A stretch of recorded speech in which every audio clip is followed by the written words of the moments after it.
नमस्कार दोस्तों, आपका दिल से स्वागत है एक और बुद्धा इंस्पिरेशन कहानी में। हम आपके लिए एक ऐसी कहानी लेकर आए हैं जिसे सुनकर आपका मन खुशी से गदगद हो जाएगा।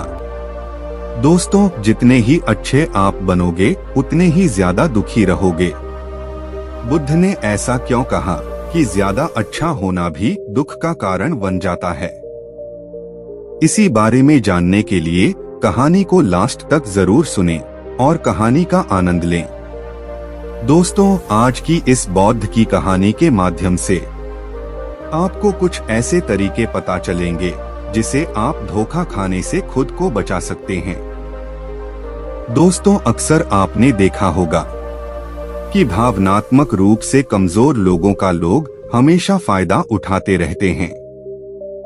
कभी ना कभी हम सभी ने यह देखा ही होगा कि अपने आसपास जो भी इंसान नरम दिल का होता है, यानी कि भावनात्मक रूप से दयावान होता है, वह बेचारा अपनी करुणा बस दूसरों की सहायता तो कर देता है, लेकिन बदले में उसे हमेशा धोखा ही मिलता है। दोस्तों, अब सवाल यह उठता है कि क्या एक इंसान को भावनात्मक नहीं होना चाहिए? क्या उसे दूसरों पर भरोसा नहीं करना चाहिए? दूसरों की सहायता नहीं करनी चाहिए? क्या दयावान और संवेदनशील होना कोई गुनाह है या फिर कोई गलती है? दोस्तों, यही इस कहानी के माध्यम से जानेंगे। दोस्तों, बहुत समय पहले की बात है। एक बार एक युवा लड़का जंगल के पेड़ों पर मुक्के मार रहा था। वह बड़े जोर जोर से मुक्के मार रहा था। वह अपने आप का गुस्सा निकालने की कोशिश कर रहा था। शायद उसको किसी ने धोखा दिया था या फिर उसके साथ बहुत बुरा हुआ था, जिससे वह बहुत ज्यादा परेशान था। उसे कहीं भी शांति नहीं मिल रही थी। वह लगातार उस पेड़ पर मुक्का मार रहा था, जिससे उसकी उंगलियां लहूलुहान हो चुकी थीं। उसी जंगल में एक शीतल पानी का झरना था। वहां पर एक बौद्ध भिक्षु रोज संध्या काल के समय स्नान करने आया करते थे। यह उनका रोज का नियम था। आज जब वह बौद्ध भिक्षु इस रास्ते से स्नान करने के लिए उस जंगल में आए, तो उन्होंने उस लड़के की हालत देखी। वह जोर जोर से चीख रहा था, रो रहा था और लगातार मुक्के मारे जा रहा था। उस लड़के के आसपास कोई मौजूद नहीं था। इससे उस भिक्षु को उस युवक की चिंता होने लगी।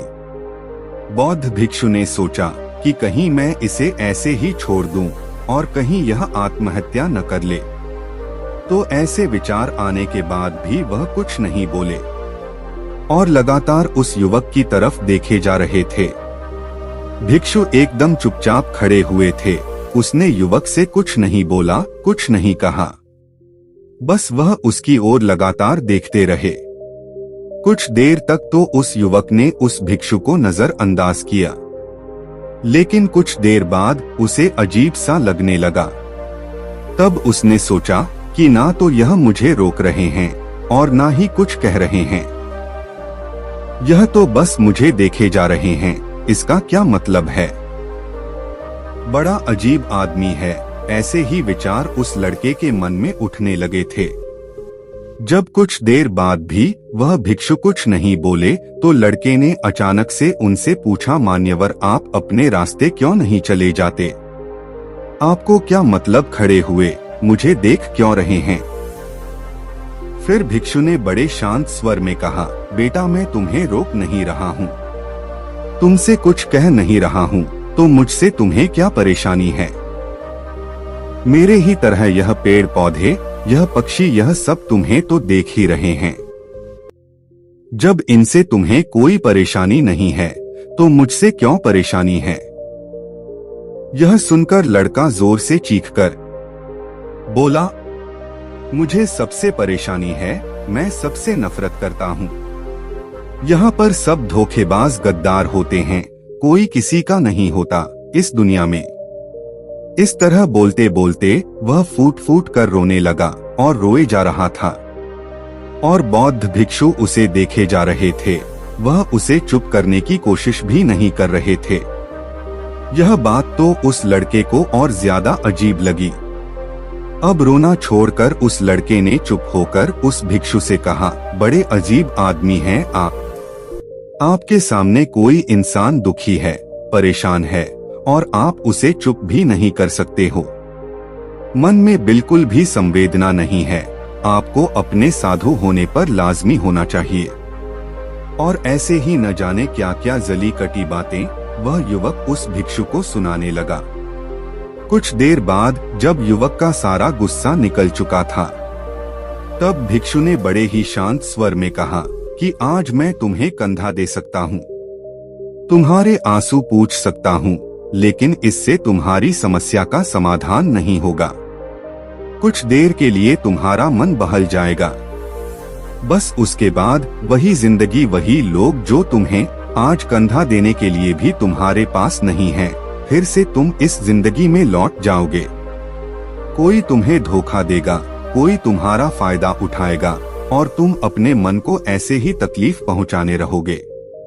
तो आंसू पहुंचने की बजाय तुम्हें मुझसे कुछ ज्ञान की बातें लेनी चाहिए, जिससे तुम्हें जीवन में कोई भी धोखा ना दे सके, तुम्हारी अच्छाई का कोई भी फायदा ना उठा सके। बेटा याद रखना, आंसू पहुंचने वाले तो तुम्हें बहुत मिल जाएंगे, लेकिन ज्ञान और सही समझ देने वाला कभी कभी कोई इंसान मिलता है। भिक्षु ने उसे बताया कि मैं पास ही के झरने में स्नान करने के लिए जा रहा हूँ। वहाँ पास ही शीतल पानी है, अगर तुम चाहो तो तुम भी मेरे साथ चल सकते हो। यहाँ पर अकेले परेशान होने से अच्छा है कि तुम झरने के शीतल पानी में स्नान करो, जिससे तुम्हारा दिमाग, मन, मस्तिष्क और तुम्हारा शरीर सब कुछ पवित्र हो जाएगा। यह सुनकर वह लड़का उस भिक्षु के पीछे पीछे चल दिया। जंगल के बीचों बीच से होकर रास्ता झरने की तरफ जाता था। जंगल में सन्नाटा छाया हुआ था। उनके पैरों तले सूखे पत्तों की चरमराने की आवाज पूरे जंगल में गूंज रही थी। आज पूर्णिमा की रात थी और आसमान में चांद अपनी उजली रोशनी उस जंगल में फेंक रहा था। उस रोशनी में दोनों उस झरने की तरफ बढ़ते चले जा रहे थे। रास्ते में चलते चलते उस युवक ने उस भिक्षु से कहा, मान्यवर, आपकी जिंदगी मस्त है, आपको किसी चीज की कोई परेशानी नहीं है। क्या आपको पता है कि दुनिया में कैसे कैसे लोग बसते हैं? कितने धोखेबाज, कितने मुख्तार और सबसे बड़ी बात, अपने लोग ही धोखा देते हैं। जिसे हम प्रेम करते हैं, जिनको हम अपना मानते हैं, जब उनसे धोखा मिलता है तो कैसा महसूस होता है? कभी कभी तो ऐसे लगता है कि भोले और दयालु लोगों के लिए यह दुनिया नहीं बनी है, यह सिर्फ धोखेबाजों के लिए है, मक्कारों के लिए है। वही यहाँ पर फलते फूलते हैं, वही आनंद से जीते हैं। और हमारे जैसे लोग जो दूसरों की सहायता करते हैं, दूसरों को अपना मानते हैं, वह हमेशा जीवन भर दुख में रहते हैं। यही जीवन की सत्यता है और यही संसार है जिसमें हमें रोज घुट घुट कर मारना पड़ता है। आपने सही किया, ऐसी जिंदगी को त्याग दिया, पीछे छोड़ दिया। अब बस अपने में मस्त हो, किसी से कोई परेशानी नहीं है, किसी की कोई चिंता नहीं है। मैं भी सोचता हूँ कि मैं भी संन्यास ले लूं, छोड़ दूं इस दुनिया को। यह सुनकर उस भिक्षु ने कहा, बेटा तुम्हें क्या लगता है, सन्यासी जीवन बहुत आसान होता है? भिक्षु ने बड़े शांत स्वर में कहा कि तुम्हें तो 2 वक्त की रोटी तो शांति से मिल जाती है, परंतु हमें तो कभी कभी वह भी नसीब नहीं होती। अगर मिल जाए तो हम खा लेते हैं, वरना हमें तो भूखा ही सोना पड़ता है। यही सन्यासी जीवन है, हमें हमेशा नीचे सोना पड़ता है, सिर्फ एक लंगोट में रहना पड़ता है, चाहे कैसा भी मौसम क्यों ना हो। बेटा यह सब तुम्हें आसान लगता है तो तुम भी सन्यासी बन जाओ, फिर युवक ने कहा कि आप कहते हैं तो ठीक ही है। संघर्ष तो दोनों तरफ है, सांसारिक जीवन में भी और सन्यासी जीवन में भी। वैसे सांसारिक जीवन भी अच्छा है, वैसे सांसारिक जीवन भी अच्छा है, लेकिन तब तक जब तक घर परिवार में सुख शांति बनी रहे, धोखा ना मिले, हमारे लोग हमारा फायदा ना उठाएं और हमसे झूठ ना बोलें और हमें धोखा ना दें, तो ही जीवन जीने का आनंद होता है, वरना तो जीवन नरक हो जाता है। फिर भिक्षु ने कहा, देखो सन्यास अपने मन से लिया जाता है। जब हमारा मन कहता है कि हमें सन्यास के मार्ग पर सफलता हासिल करनी है, आगे बढ़ना है, तो ही सन्यासी जीवन सफल हो पाता है। लेकिन तुम अपने घर से परेशान होकर, दूसरे लोगों से परेशान होकर सन्यासी बनना चाहते हो, तो तुम्हारा सन्यासी जीवन भी कभी सफल नहीं होगा। इससे अच्छा तो तुम सांसारिक जीवन में अगर कुछ तरीके से कुछ नियमों को अपनाओ, तो दूसरे लोग तुम्हें धोखा नहीं दे पाएंगे। सबसे पहले तो यह समझो कि धोखा उन्हें ही मिलता है जो भावनात्मक रूप से कमजोर होते हैं, जिनके दिल जल्दी पिघल जाते हैं, जो दूसरों को दुख में नहीं देख पाते। ऐसे लोगों के साथ धोखे होने की संभावना ज्यादा होती है, क्योंकि कोई भी आदमी अपनी परेशानी बताकर, अपने को दुख की बात कर तुम्हारा फायदा उठा सकता है। क्या पता वह झूठ बोल रहा हो या वह दुखी होने का नाटक कर रहा हो, लेकिन आपको तो सच ही लगेगा और उसके बाद कुछ समय बाद आपको पता चलता है कि आपके साथ धोखा हो गया। उसके बाद आपका मन अंदर से टूट जाता है। इसीलिए सबसे पहले इस बात का ध्यान रखना कि किसी भी व्यक्ति को यह एहसास मत होने दो कि तुम भावनात्मक रूप से कमजोर हैं या अंदर से तुम्हारा दिल नरम है। अगर उन्हें यह कमजोरी पता चल गई तो वह कोई ना कोई जाल रचकर आपका फायदा उठाने की जरूर कोशिश करेंगे।